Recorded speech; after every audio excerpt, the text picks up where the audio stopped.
नमस्कार दोस्तों, मैं Bharat Bhushan Joy youth classes में आपका स्वागत करता हूं। आशा करता हूं आप सभी कुशल मंगल होंगे। ये भी आशा करता हूं कि आपको हमारे द्वारा जो वीडियो दी जा रही हैं वो भी आपको पसंद आ रही होगी। तो साथियों, इसी आशा के साथ मैं एक नया टॉपिक लेकर के आया हूं जिसका नाम है आज प्रायद्वीपीय पठार के भाग।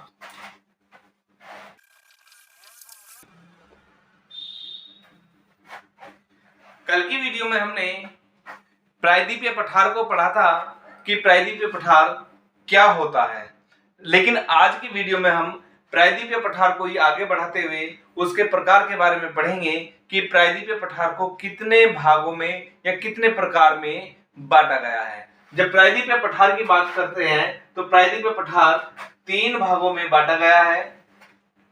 नंबर 1 मध्य उच्च भूमि, दूसरा है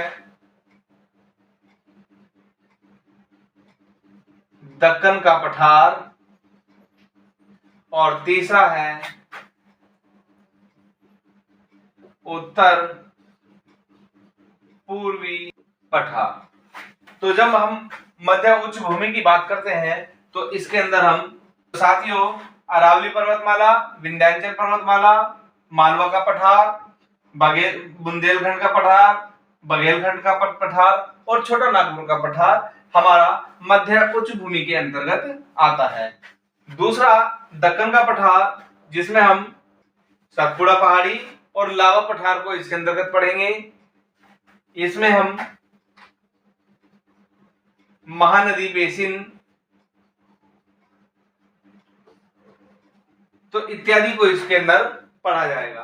जब हम उत्तर पूर्व की बात करते हैं तो उत्तर पूर्व में हम कि मेघालय का पठार क्या होगा, गारो खासी जयंतिया किस प्रकार पठार के रूप में हमारे भारत के अंदर विद्यमान है, और इसके अंदर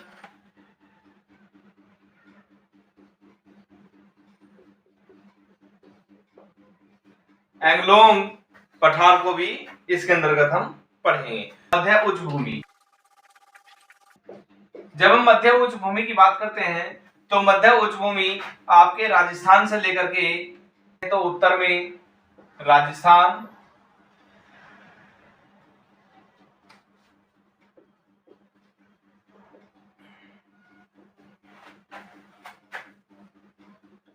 दक्षिण में सतपुड़ा पहाड़ी,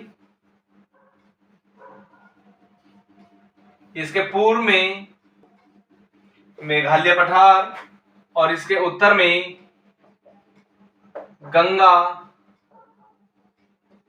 ब्रह्मपुत्र का मैदान।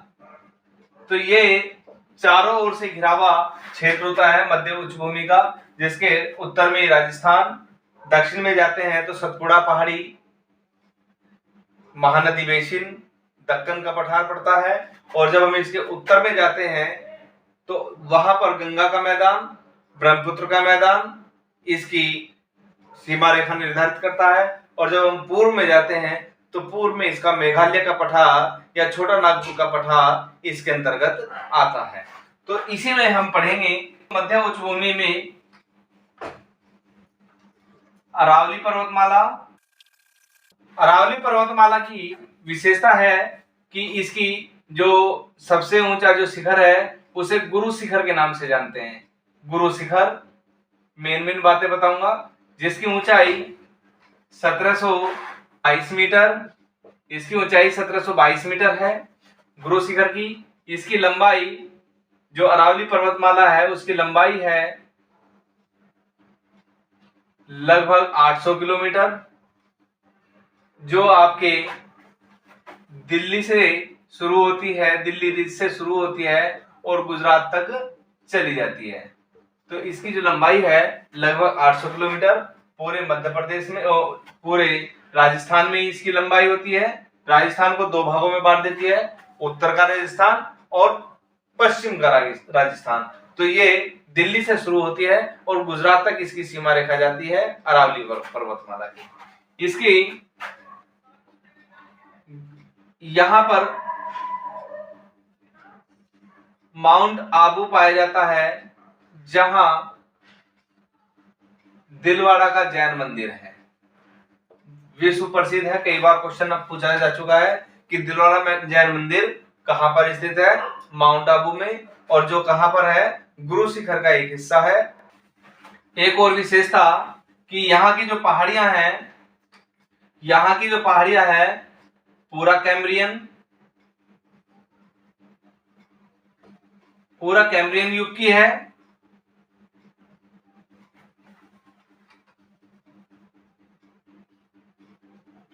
क्वार्टजाइट युग की है। तो ये पूरा कैम्ब्रियन युग और क्वार्टजाइट। अरावली पर्वतमाला हिमालय पर्वतमाला से प्राचीन है और यह एक मोड़दार पर्वत है।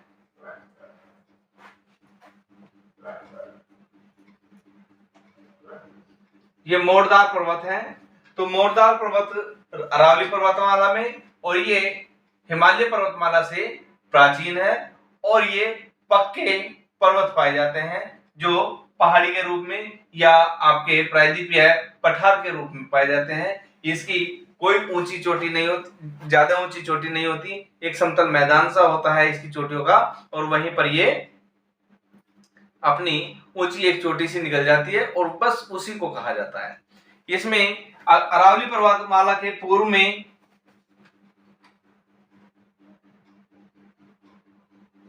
चंबल बेसिन, बनास बेसिन या बनास का मैदान के नाम से ये जाने जाते हैं। और इसमें एक चीज और बता देता हूं,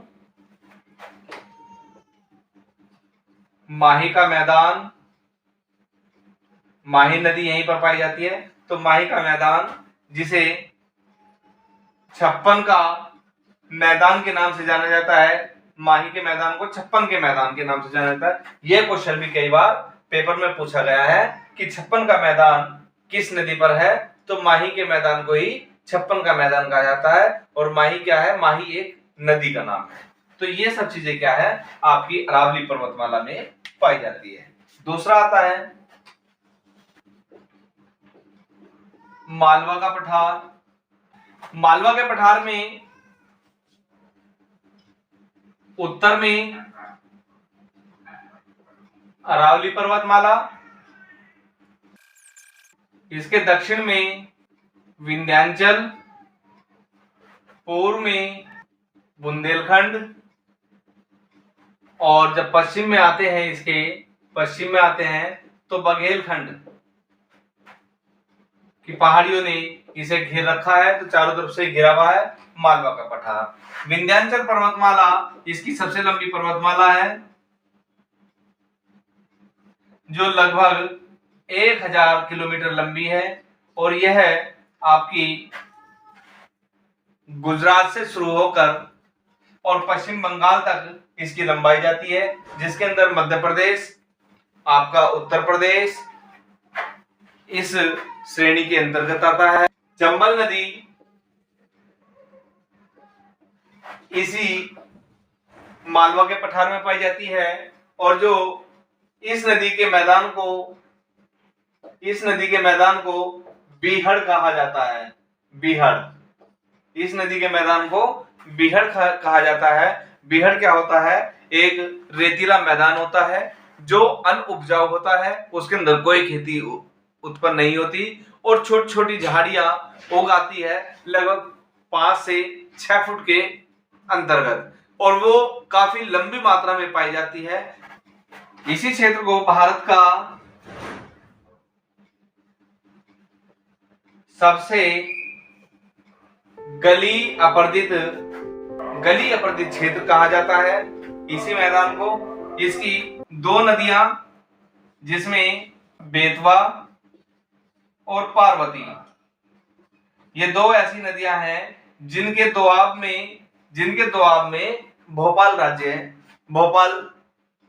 राज्य बसा हुआ है। तो भोपाल कहां पर है, एक तरफ उसके बेतवा नदी है तो दूसरी ओर उसकी पार्वती नदी है। ऐसा भी क्वेश्चन पूछ लिया जाता है कि भोपाल के दोनों ओर 2 ऐसी नदी कौन सी है जो भोपाल के दोनों ओर पाई जाती है, जिसके क्षेत्र में दोआब में भोपाल पाया जाता है, तो बेतवा और पार्वती।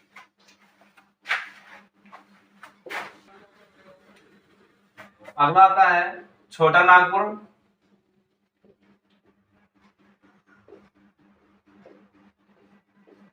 छोटा नागपुर पठार झारखंड और पश्चिम बंगाल राज्य में पाया जाता है। झारखंड और पश्चिम बंगाल राज्य में ये पाया जाता है और इसकी सबसे ऊंची चोटी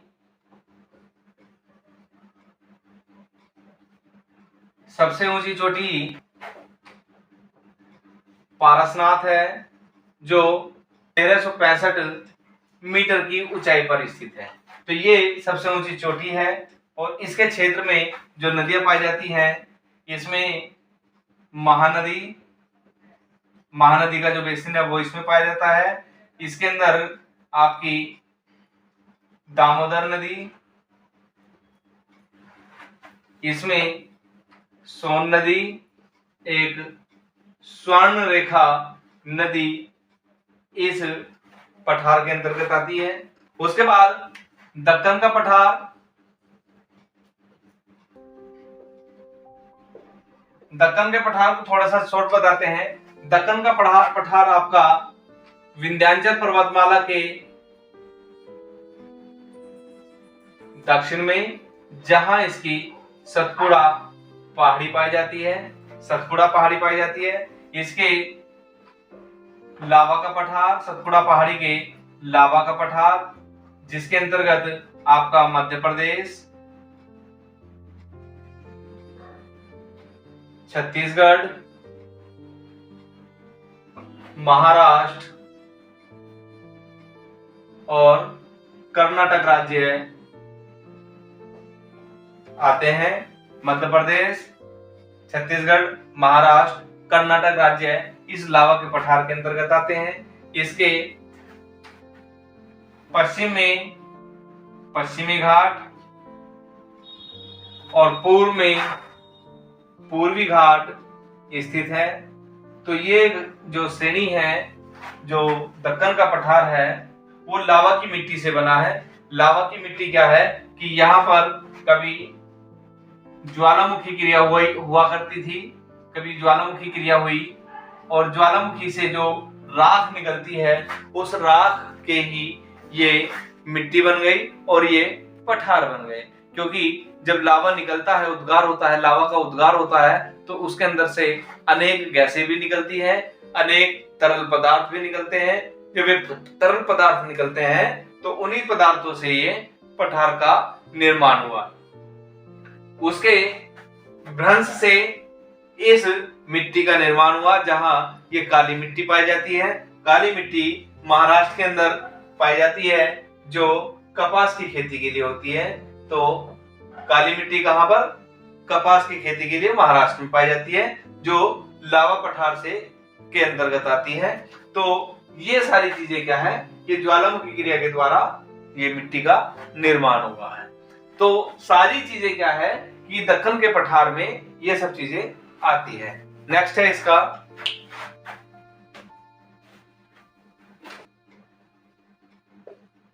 मेघालय का पठार। मेघालय का पठार को देखा जाए तो ये भ्रंश के द्वारा या इंडियन प्लेट के द्वारा मध्य उच्च भूमि से अलग हो गया। इधर मध्य उच्च भूमि जो आपकी पश्चिम बंगाल तक पाई जाती है, और पश्चिम बंगाल के पूर्व में मेघालय पठार पाया जाता है, जहां इसकी 3 पहाड़ियां क्रम से गारो, खासी और जयंतिया, ये 3 पहाड़ियां पाई जाती हैं, गारो, खासी और जयंतिया। यहीं पर इसका कार्बी एंगलोंग पठार भी पाया जाता है, जो विश्व प्रसिद्ध है। भारत का कार्बी एंगलोंग पठार आपका मेघालय पठार के अंतर्गत ही आता है, और यह पठार भी प्राचीनतम चट्टानों से निर्मित है। तो साथियों, ये आज का टॉपिक था। कल की वीडियो में फिर हम पढ़ते हैं, इसके पूर्वी घाट को पढ़ेंगे और इसके पश्चिमी घाट को पढ़ेंगे। तो साथियों, पूर्वी घाट या पश्चिमी घाट, इसे हम कल की वीडियो में पढ़ लेते हैं। Thank you.